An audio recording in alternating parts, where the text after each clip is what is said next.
Smart शेतीचा ऊस उंचही आणि गोडही, मातीचे विश्लेषण, हवामान पूर्वानुमान व नियोजन आणि खताची योग्य व्यवस्थापन यामुळे agripilot.ai ने बारामतीच्या शेतकऱ्यांना सक्षम बनवले। नमस्कार, मी तुषार जाधव, ॲग्रिकल्चरल डेव्हलपमेंट ट्रस्ट कृषी विज्ञान केंद्र बारामती येथे AI विभाग प्रमुख म्हणून काम पाहत आहे। आज आपण AI आधारित ऊस शेती हा प्रकल्प आणि हा जो नवीन नाविन्यपूर्ण प्रयोग आपण सुरू केलेला आहे, हा प्रयोग आपण समजून घेणार आहोत आणि त्यातून ऊस शेतीमध्ये किंवा ऊसासाठी नक्की या कृत्रिम बुद्धिमत्तेचा कसा आपल्याला फायदा झालेला आहे हे आपण समजून घेणार आहोत। आणि त्याचबरोबर आतापर्यंत आपण जे हे तंत्रज्ञान वापरलेलं आहे त्या तंत्रज्ञानाचा आपल्या शेतकरी बांधवांना कसा फायदा झालेला आहे हेही समजून घेणार आहोत। तर हा प्लॉट पूर्ण AI आधारित आपण इथं उभा केलेला आहे। तुम्ही पाहू शकता की याची उंची आणि या कांड्यांची संख्या जर आपण पाहिली तर आपल्याला लक्षात येईल की साधारणतः 35 ते 40 कांड्यापर्यंत हा ऊस पोहोचलेला आहे आणि याचं वय हे फक्त 9 महिने आहे। यामध्ये सगळ्यात प्रामुख्याने जर लक्ष दिलं तर सगळ्यात महत्त्वाची बाब ही आपल्या समोर लक्षात येते की आपली मातीची गुणवत्ता किंवा मातीची सुपीकता ही सगळ्यात महत्त्वाची आहे। आता मातीच्या सुपीकतेबद्दल AI तंत्रज्ञान काय काम करतं किंवा AI तंत्रज्ञानाचा नक्की फायदा काय होऊ शकतो आपल्याला हे पाहू शकतो आपण की सुरुवातीला ज्यावेळेस आपण इथं AI तंत्रज्ञान सुरू करणार होतो त्यावेळेस आपण या मातीमध्ये साधारणतः मागच्या 10 वर्षाचा रिपोर्ट AI तंत्रज्ञानाच्या माध्यमातून मिळवला आणि त्यातून आपल्याला हे समजलं की आपल्या मातीची गुणवत्ता आणि मातीची उत्पादक क्षमता ही कुठपर्यंत आहे आणि ही गुणवत्ता आणि उत्पादन क्षमता जर वाढवायची असेल आणि आपल्याला जर एकरी 100 टनाहून अधिक उत्पादन मिळवायचं असेल तर आपल्याला कशा पद्धतीने पुढे जावे लागेल।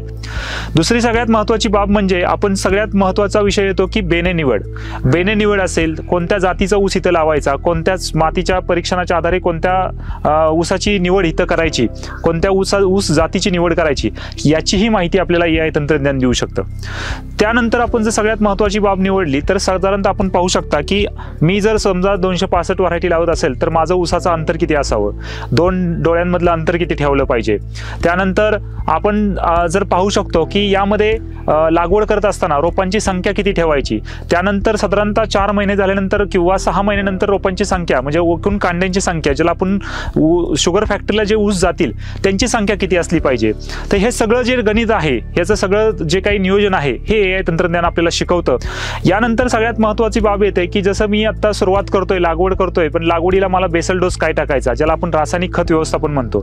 रासायनिक खत व्यवस्थापन अशा पद्धतीने आपल्याला करायचं असतं की आपल्या जमिनीचा ऱ्हास होणार नाही आणि जमिनीचा ऱ्हास म्हणजे जमिनीचा पोत खराब होणार नाही आणि पोत न खराब होता ते व्यवस्थापन चांगल्या पद्धतीने झालं पाहिजे। त्या जे काही आपण रासायनिक खत टाकेन ते खत त्या पिकाला उपलब्ध झालं पाहिजे, हा एक महत्त्वाची बाब असते। दुसरी बाब महत्त्वाची म्हणजे की यामध्ये प्रत्येक अवस्थेमध्ये जसं की ऊसामध्ये 4 महत्त्वाच्या स्टेज असतात, या प्रत्येक स्टेजमध्ये किंवा प्रत्येक अवस्थेमध्ये या खतांना म्हणजे कोणते खतांचा पुरवठा या त्या ऊस पिकाला झाला पाहिजे याचीही माहिती आपल्याला या तंत्रज्ञानामध्ये मिळते आणि ती माहिती मिळाल्यामुळे आपण त्या पद्धतीने नियोजन करतो।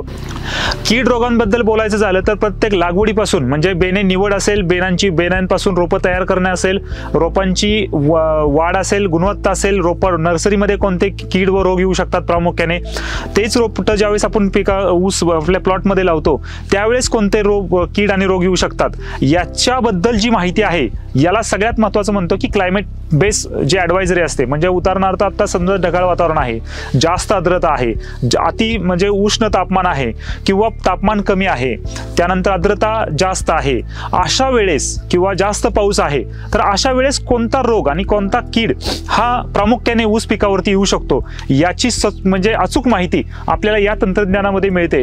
पुढे जाऊन आपण जर विचार केला तर हा साधारणतः 10 महिन्याचा ऊस होत आलेला आहे, म्हणजे आता 10 महिन्याचा ऊस होईल हा पुढच्या महिन्यात आणि यात म्हणजे समजा आत्ता जर आपण विचार केला तर हे तंत्रज्ञान मला सांगतं की यामध्ये साखरेचं प्रमाण किती आहे, हेही अतिशय खूप महत्त्वाचं आहे आणि या पद्धतीने आपण याचं हार्वेस्टिंग म्हणजे ज्याला तोडणीचं नियोजन ज्याला म्हणतो हे तोडणीचं नियोजन आपण यामध्ये करू शकतो। याचा फायदा आपल्या ऊस जे काही फॅक्टरी आहेत, शुगर फॅक्टरीज आहेत यांना होऊ शकतो। समजा एखादं साधारणतः 1000 एकर किंवा 2000 5000 एकरचं क्लस्टर असेल तर त्या क्लस्टरमध्ये एकूण साखरेचं प्रमाण असलेलं त्या एकूण ऊस किती आहे, जास्त साखर असलेलं प्रमाण किती आहे, याचं तोडणीचं वेळापत्रक कसं करायचं ह्याचीही माहिती आपल्याला मिळाली। म्हणजे याची माहिती जर शुगर इंडस्ट्रीला मिळाल्यामुळे तोडणी तोडणीचं वेळापत्रक व्यवस्थित करता येईल आणि योग्य वेळेत आपला ऊस हा शुगर फॅक्टरीला जाऊन आपल्याला रिकव्हरी चांगली मिळेल आणि चांगल्या रिकव्हरीतून चांगले पैसे आपल्या शेतकरी बांधवांना मिळतील, त्यासाठी हे AI तंत्रज्ञान खूप फायदेशीर ठरेल.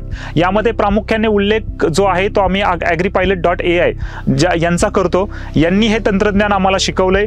यांनी हे तंत्रज्ञानाची जोड म्हणजे ज्याला आपण AI तंत्रज्ञान म्हणतो, हे AI तंत्रज्ञान आपल्याला फील्डमध्ये कसं वापरायचं, फील्डमध्ये वापरत असताना काय काळजी घ्यायची, त्यानंतर कशा पद्धतीने ह्या डेटावरती काम केलं गेलं पाहिजे, अल्गोरिदम्स कसे असतात, तुम्हाला पेस्ट असेल, डिसीज असतील, याची वॉर्निंग्स कशा तुम्हाला मिळू शकतात, खतांबद्दल जे काय आपण त्यांना आपल्या फील्डचा डेटा देत आहोत तर त्याबद्दल जे AIचे जे काय अल्गोरिदम्स असतात तर ते कसे काम करतात, तर याची माहिती ही आपल्याला agripilot.ai या नाविन्यपूर्ण स्टार्टअपच्या माध्यमातून आपल्याला मिळत असते. आणि हे ॲप आपण आता शेतकरी बांधवांना सुद्धा दिलेलं आहे. शेतकरी बांधवांना सुद्धा हे ॲपच्या माध्यमातून याची माहिती मिळत आहे. त्यांना पर्जन्यमान किती आहे, त्यांच्या त्या परिस्थितीत म्हणजे ऊसाच्या प्लॉटवरती कोणत्या दर्जाचं क्लायमेट उपलब्ध आहे, क्लायमेट जर बदल होत असेल तर त्याचीही माहिती त्यांना मिळते. त्यानंतर कीड रोगांची माहिती यामधून मिळते, खतांची माहिती यामधून मिळते आणि तोडणीचं नियोजन याचीही माहिती शेतकरी बांधवांना मिळणार आहे. त्यामुळं हे जे सगळं एकत्रित हा जो AI जो प्रोजेक्ट आपण आता इथं कृषी विज्ञान केंद्र बारामतीच्या प्रात्यक्षिक प्लॉटवरती आपण राबवलेला आहे. तर या प्रकल्पाचा सर्व शेतकरी बांधवांनी इथे येऊन हा प्रकल्प समजून घेऊन आपल्या शेतात हा प्रकल्प आपल्याला राबवता येईल का हा विचार नक्की करावा आणि येणाऱ्या काळात AI आधारित ऊस शेती जास्तीत जास्त शेतकरी बांधवांनी करावी ही विनंती. धन्यवाद. अधिक उंची, अधिक गोडवा आणि अधिक उत्पन्न. agripilot.ai शेतीला विज्ञानाची नवी दिशा.